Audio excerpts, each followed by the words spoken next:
এটি হচ্ছে ক্যাপকাট, একটি চমৎকার ভিডিও এডিটিং সফটওয়্যার। এখানে চমৎকার কিছু ফিচার রয়েছে, কিন্তু এগুলো কিন্তু প্রো ফিচার, ফলে এগুলো ব্যবহার করে কিন্তু এখান থেকে এক্সপোর্ট করা যায় না। কিন্তু আমি এখানে দেখাবো এই সমস্ত প্রো ফিচার ব্যবহার করে ফ্রিতেই কিন্তু আমরা ভিডিও এডিট করে এক্সপোর্ট করতে পারবো। এটি কিভাবে করব সেটি আমি এখানে দেখাবো এবং খুবই সহজ পদ্ধতিতে আমি বিষয়টি বুঝিয়ে দিব।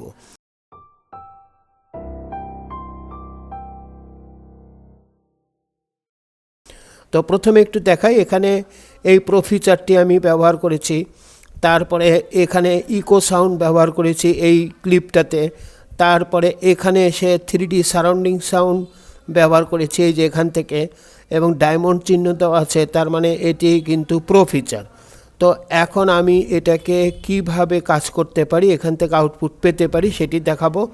এখানে আমি একটু দেখাই, এখানে যদি আমরা এক্সপোর্টে ক্লিক করি তাহলে কিন্তু এখান থেকে এক্সপোর্ট করা যাচ্ছে না, তাই আমরা ব্যাকে চলে যাচ্ছি। এখন কিভাবে এখান থেকে আমরা সমাধান পেতে পারি সেটি দেখাবো। তাহলে এখানে বাইরে আমরা একটু এখানে ক্লিক করব। এখানে ক্লিক করবার পরে এখানে আমরা দেখতে পাচ্ছি মডিফাই, এখানে ক্লিক করব। তারপরে এখানে ডান দিকে পারফরমেন্স আছে, এখানে ক্লিক করব।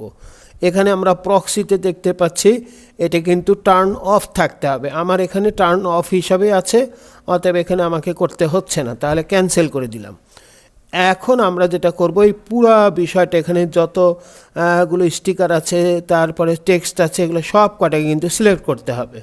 এখন মাউস পয়েন্টার দিয়ে ড্র্যাগ করেও সিলেক্ট করা যাবে, আবার কন্ট্রোল এ ব্যবহার করেও কিন্তু আমরা এটি সিলেক্ট করতে পারি। তা আমি এখানে সিলেক্ট করলাম।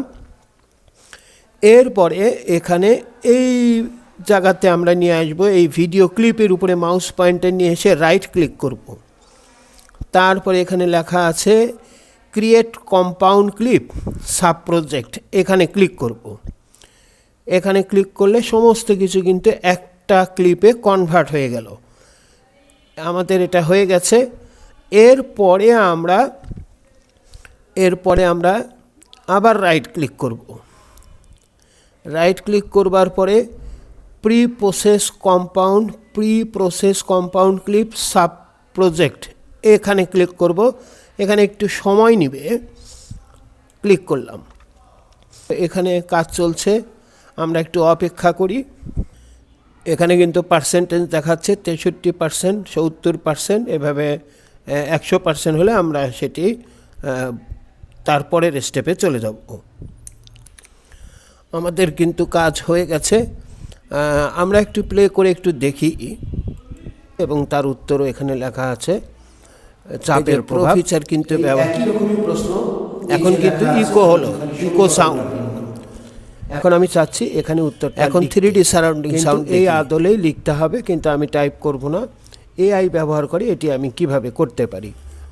যাই হোক, এটা আমাদের কাজ হয়ে গেল। এখন আমরা আসলে এখান থেকে তো এক্সপোর্ট যেহেতু করতে পারবো না, কিন্তু এই পুরো ফাইলটাই কিন্তু আমরা পেয়ে যাব। এখন এটা কিভাবে পাবো সেটি দেখাচ্ছি। তো সেই ক্ষেত্রে আমরা এই ফাইলটি যেখানে সেভ হয়েছে, এই যে এখানে কিন্তু একটা ফাইলের নাম অটো তৈরি হয়েছে, তো সেইটা কোন লোকেশনে আছে এটা জানতে গেলে আমাদের এখানে ক্লিক করতে হবে। এখানে ক্লিক করার সাথে সাথে কিন্তু আমরা এখানে লোকেশনটা দেখতে পাচ্ছি যে সি ড্রাইভের ইউজার, তারপরে অ্যাপ ডাটা, হ্যাঁ, আরও এই সিরিয়ালে আছে, এটাই আমরা বের করব বা এই লোকেশনে আমরা চলে যাব। এই লোকেশন দেখবার কিন্তু আর একটা জায়গা আছে, এখান থেকে মেনুতে যেতে হবে, তারপরে এখান থেকে সেটিংয়ে ক্লিক করতে হবে। তো আমরা সেটিংয়ে ক্লিক করলে এখানেও কিন্তু সেটি দেওয়া আছে, এই লোকেশনটা দেওয়া আছে। তো আমরা এখন সেই লোকেশনে চলে যাব। এখন আমরা এই সি ড্রাইভ, এখানে আমরা ইউজার এখানে চলে আসছি, কিন্তু এখন এখান থেকে অ্যাপ ডাটাতে প্রবেশ করতে হবে। তো এখানে একটি বিষয় বলে রাখা ভালো, আমরা এখানে ভিউয়ে যাব, তারপরে হিডেন আইটেম, এটা যেন টিক চিহ্ন দেওয়া থাকে, যদি না দেওয়া থাকে আমি তুলে দিচ্ছি, তাহলে কিন্তু এই যে এখান থেকে অ্যাপ ডাটাটা কিন্তু আউট হয়ে গেল। তাহলে হিডেন আইটেমটা কিন্তু টিক চিহ্ন দিতে হবে, করলে এখানে অ্যাপ ডাটা এসে গেল। এখানে ডাবল ক্লিক করব। এরপরে এখান থেকে আমরা চলে যাব লোকাল। লোকালে যাওয়ার পরে আমরা এই যে ক্যাপকাট ড্রাফটস এটাতে চলে যাব, অর্থাৎ ওখানকার লোকেশন দেখে কিন্তু এখানে প্রবেশ করতে হবে। আর ফাইলটা ছিল এই যে 07 তারপরে 10 ব্র্যাকেটে 2, এখানে ডাবল ক্লিক করব। এখানে ডাবল ক্লিক করবার পরে রিসোর্সে ডাবল ক্লিক করব। তো এটা খেয়াল রাখতে হবে, এখানে রিসোর্স হওয়ার পরে কম্বিনেশনে ডাবল ক্লিক করব। এখানে কিন্তু আমরা দুটি ফাইল দেখতে পাচ্ছি।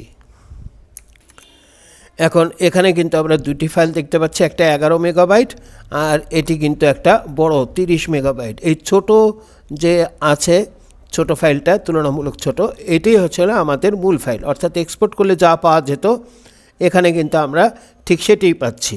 অর্থাৎ আমি বলতে চাচ্ছি যে আমরা যে এতক্ষণ কাজ করলাম সেটার আউটপুটটাই কিন্তু আসলে এখানে এসে স্টোর হয়েছে। তো আমরা একটু দেখি আউটপুটটা সত্যি হয়েছে কি না। এখানে ডাবল ক্লিক করলাম। এখন আমরা একটু দেখব যে এখানে এমএস ওয়ার্ডে একটি প্রশ্ন লেখা আছে এবং তার উত্তরও এখানে লেখা আছে, চাপের প্রভাব। এই একই রকমই প্রশ্ন নিচে লেখা আছে, কিন্তু খালি সমীকরণটা ভিন্ন। এখন আমি চাচ্ছি এখানে উত্তরটা লিখতে, কিন্তু তাহলে আমরা দেখলাম যে বিষয়টি কিন্তু আমরা অলরেডি পেয়ে গেছি এক্সপোর্ট করা ছাড়াই। এখানে কিন্তু আমরা এক্সপোর্ট করিনি। তো এভাবে কিন্তু আমরা যে কোনো এই প্রো যে ফিচারগুলো আছে সেই ফিচারগুলো কিন্তু আমরা এভাবে পেয়ে যেতে পারি। তবে এখানে কিন্তু একটা গুরুত্বপূর্ণ কথা আছে। এখন আমরা আরেকটা বিষয় নিয়ে কথা বলবো। এখানে যে প্রো ফিচারগুলো আছে তাদের মধ্যে একটা বিষয় আমি দেখেছি, এটি আমার কম্পিউটারে পরীক্ষা করে আমি দেখেছি, এই যে ভয়েস চেঞ্জার যে তার আন্ডারে যেগুলো, এগুলো কিন্তু আমরা অনায়াসেই ব্যবহার করতে পারছি এবং এই পদ্ধতিতে আমরা ফাইল কিন্তু পেয়ে যাচ্ছি। কিন্তু আমি পরীক্ষা করে দেখেছি এই যে ভয়েস চেঞ্জার যে এখানে আছে ক্যারেক্টার্স, এটা ছিল ভয়েস চেঞ্জারের আন্ডারে ভয়েস ক্যারেক্টার্স। আমরা যদি এখানে ব্যবহার করি এই প্রো ফিচারগুলো, তাহলে এখান থেকে যে আমরা আউটপুটটা পাচ্ছি সেই আউটপুটটার ফাইলটা কিন্তু আসলে কাজ করছিল না। তো যাই হোক, এটি সতর্কতামূলক কথাটা বললাম, এটি আমি পরীক্ষা করে কিছুক্ষণ আগেই দেখেছি। তো সেই জন্য আর এটা খুবই যে গুরুত্বপূর্ণ তাও মনে হয় না। তবে কারো যদি মনে হয় যে এটিও আসলে আমার দরকার, আমি সাউন্ডটা চেঞ্জ করে এই বিষয়টি দেখাতে চাই। যেরকম মনে করি এই ভয়েস ক্যারেক্টারে আমি এটি সিলেক্ট করলাম, এটি প্রো হিসাবে। একটু দেখে নেই সাউন্ডটা কীরকম হয়। এখানে এমএস ওয়ার্ডে একটি প্রশ্ন লেখা আছে এবং তার উত্তরে এখানে লেখা আছে চাপের প্রভাব। যাই হোক, আমরা যদি এটি ব্যবহার করতে চাই, এটি অবশ্য ক্লিপ করার আগেই আমরা ইচ্ছা করলে করতে পারতাম, সেটি যাই হোক। এটি ব্যবহার করে আমরা যদি ওই একই পদ্ধতিতে যদি আউটপুট পেতে চাই তাহলে আমার এখানে সমস্যা হচ্ছে।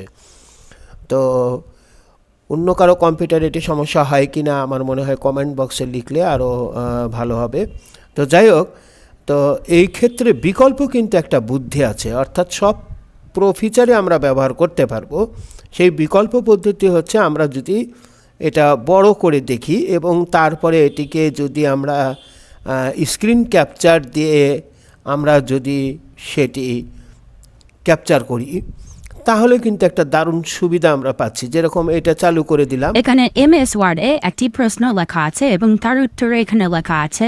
এই পুরো অংশটুকু আমরা স্ক্রিন ক্যাপচার করতে পারি। তবে এই ক্ষেত্রে স্ক্রিন ক্যাপচার করার ক্ষেত্রে রেজলিউশন যেন খুব ভালো হয় সেটির ক্ষেত্রে আমাদেরকে কিন্তু লক্ষ্য রাখতে হবে।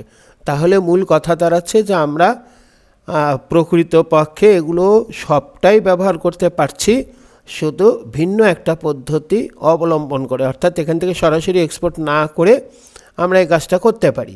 আরেকটি পরামর্শ হচ্ছে যে এই বিষয়টি আমরা যে এখন এভাবে করছি, এই লোকেশন, এটি পরবর্তীতে আপডেটে কিন্তু এটিও বন্ধ করে দিতে পারে। তো ক্যাপকাট কর্তৃপক্ষ যদি বুঝতে পারে তাহলে এমনও ঘটতে পারে।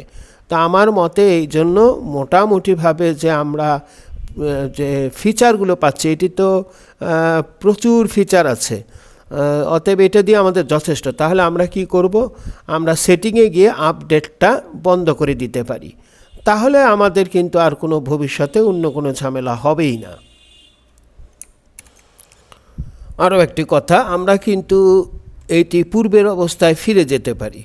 অর্থাৎ আমরা যদি মনে করি যে এটা আগের অবস্থায় ফিরে যাব, তাহলে এখানে আমরা দিতে পারি। তাহলে সেই কাজটি করার আগে আমাদের একটা কাজ করে নেওয়া ভালো, যে এইটা নর্মাল অবস্থায় আমরা রেখে দিলাম, তারপরে ভয়েস ফিল্টার যেটা আছে সেটা থাক, এখানে ভয়েস ক্যারেক্টারও এরকম থাক। তো এখান থেকে রাইট ক্লিক আমরা করি, করার পরে আনডু প্রসেস, এটা হয়ে গেল। এরপরে আবার রাইট ক্লিক যদি আমরা করি, তাহলে আবার আনডু কম্পাউন্ড ক্লিপ, এটাও কিন্তু আমরা করতে পারি। তাহলে আমাদের যে আগের অবস্থান, একদম যে আগের অবস্থান, সেই অবস্থানে কিন্তু আমরা আবার ফিরে আসলাম। তো যাই হোক, আমাদের বিস্তারিত আলোচনা মোটামুটি করা হয়েছে। এর মধ্যে যদি কোনো ভুল থেকে থাকে ছোটোখাটো, তাহলে কমেন্ট বক্সে সেটি জানালে ভালো। আর কোনো পরামর্শ থাকলে বা কিছু জানতে চাইলে কমেন্ট বক্সে লিখবার অনুরোধ রইল। ধন্যবাদ।